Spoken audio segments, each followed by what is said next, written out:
Сәлеметсіздер ме 3-ші сынып білім алушылары? Қазір бізде қазақ тілі сабағы. Бүгінгі сабағымыздың тақырыбы бастауыш пен баяндауыштың арасына қойылатын сызықша. Сабақ мақсаты: бастауыш пен баяндауыштың арасына қойылатын сызықшаның орнын біліп, кең жолды дәптерде бас әріп пен кіші әріптің биіктігі мен мөлшерін сақтап, көлбеу біркелкі жазуды үйренесің. Балалар, енді дәптерімізді ашып, бүгінгі ай күнді жазайық. Үй жұмысын орындағаннан кейін 2 жол қалдырып, 11 желтоқсан сынып жұмысы сөздік диктант деп жазамыз. Дұрыс сөздерді ғана көшіріп жаз. Қазір мен сіздерге сөздерді оқимын, сіздер осының ішінен тек қана дұрыс нұсқасын көшіріп, үтір арқылы дәптерге жаза қойыңыздар. Мұғалім, мұғалім. Қараша, қараша. Цемент, цемент. Аңшы, аңшы.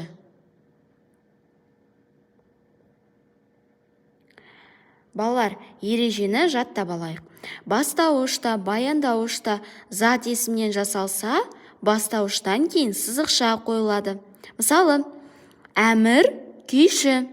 Бұл жерде бастауышы әмір, кім? Әмір. Баяндауышы күйші. Күйші. Бірақ бұл да бастауыш зат есімнен жасалып тұр, Күйші. Кім? Күйші. Екеуі де кім деген сұраққа жауап береді. Бірақ бұнда бастауыш әмір, күйші деген ол баяндауыш. Сондықтан әмір, күйші екеуінің арасына сызықша қойылады. Өйткені екеуі де зат есімнен жасалып тұр. Келесі мысалы, Алматы сәулетті қала. Бұл жерде Алматы не? Алматы бастауыш. Сәулетті қала не? Қала. Бұл да зат есімнен жасалып тұр. Сәулетті қала бұл зат есімнен жасалған баяндауыш. Бастауыш пен баяндауыш екеуі де зат есімнен жасалып тұр. Не сұрағына жауап береді. Сондықтан арасына сызықша қойылады. Келесі балалар, бүгінгі бастауыш пен баяндауыштың арасына қойылатын сызықша туралы бейне материалмен таныс болыңыздар. Дана, үй тапсырмасын орындап болдың ба? Иә, Бәйтерек монументі туралы жазып болдым. Оқып берейін бе? Әрине. Нұрсұлтан сәулеті келіскен алып шаһар. Бас қаладағы ең ғажап әсем монумент Бәйтерек. Бұл нысан әлемдік сәулет өнерінің жоғары талаптарына толығымен жауап береді.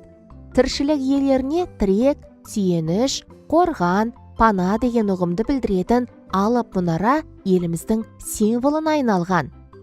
Дана, сен жазған мәтінде қате бар екен. Қандай? Бастауыш пен баяндауыштың арасына қойылатын сызықшаны ұмытып кетіпсің. Бастауышта, баяндауышта зат есімнен жасалса, бастауыштан кейін сызықша қойылады. Нұрсұлтан сәулеті келіскен алып шаһар. Бас қаланың ең ғажап әсем мұнарасы Бәйтерек. Түсінікті, көп рахмет. Білгенің жөн. Диалог дегеніміз екі немесе бірнеше адамның сұрақ жауап арқылы кезектесіп сөйлесуі. Диалогте әрбір кісінің сөзі жаңа жолдан басталып, алдына сызықша қойылып жазылады. Мысалы, Амина, сәулет өнері дегеніміз не? Ержан, сәулет өнері дегеніміз құрылыс өнері. Енді 13-ші жаттығуды орындаймыз. Мәтінді тыңда. Астанадан 6 шақырым жерде құлагерге ескерткіш орнатылған. Ескерткіш Астана, Көкшетау тасжолының бойында тұр. Құлагердің мүсіні мыстан құйылған. Құлагер әйгілі ақан серінің тұлпары. Ақан 16-17 жасынан әнге, өлеңге, домбыраға әуес болады. Олжас Қабдыл Рашидтен. Мәтіннен өзіңе қандай жаңа ақпарат алдың? Ол ақпараттар саған ұнай ма? Ұнаса неліктен ұнайды?